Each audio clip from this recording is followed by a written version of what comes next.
911 days since Richard vanished from the barracks there at Fort Bliss in El Paso, Texas. But he didn't just vanish. Something happened, and we have a very good idea. We have everything that um, you would need to have to give to a law enforcement agency to find out what happened to Richard very quickly and where Richard is. And so here we are. I'm live streaming.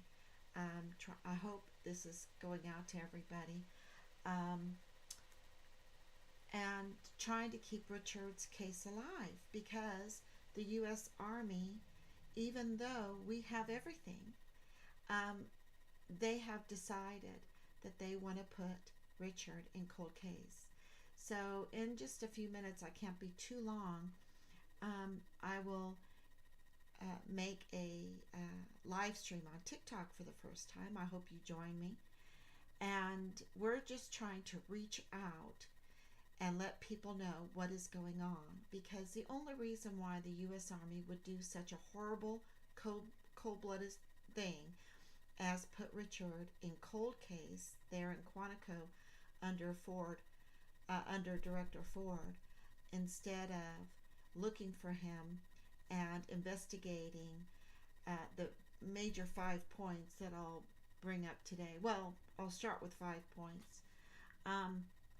Is that there's something else going on in the military, and that would have to happen because the military is not a democracy. It would have to happen um, at the very highest levels, and the highest level in the military is the 44 four-star generals and admirals, the 44 four-star billets. I didn't even realize there were 44 four-star billets.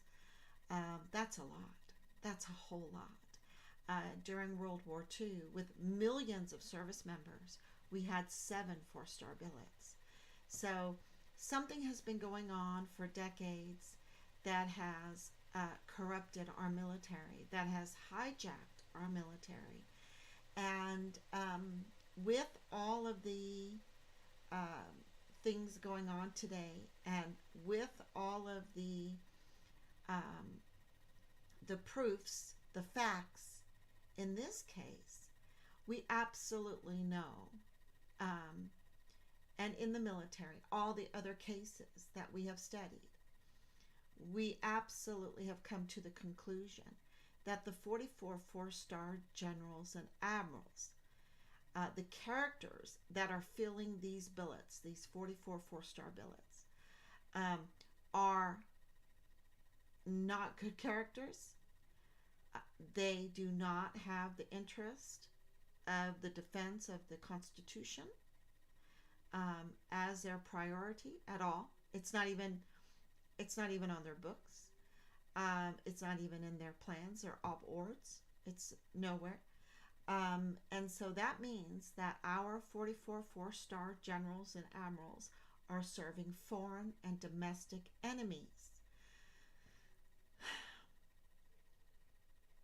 They are, and what they're doing is they're leading our service members into that service with psyops, with lies. So these 44 four-star generals and admirals, and they might even be convinced that this is the right thing to do, but it's not. They are servicing foreign and domestic enemies instead of defending our Constitution. And that is very important. And so we will be spreading that news far and wide so that, you can, like I said last night, you can go to bed tonight, you can cry, you can pray because it is so upsetting. But in the morning, get up and strap your boots on and let's do something about this, and let's get our country back. And the only way that we can get our country back, when people talk about all the different problems that we have in Washington, D.C., with the representatives, with the Justice Department, with the State Department, excuse me, with all the other agencies that we have, the border problems, everything. It's because we have been left defenseless, and everything's chaos. Everybody's trying to find a sugar daddy. Everyone's trying to find someone to defend them and to, keep their job and make it through life, because we have been left defenseless. And so we need to get our defense back.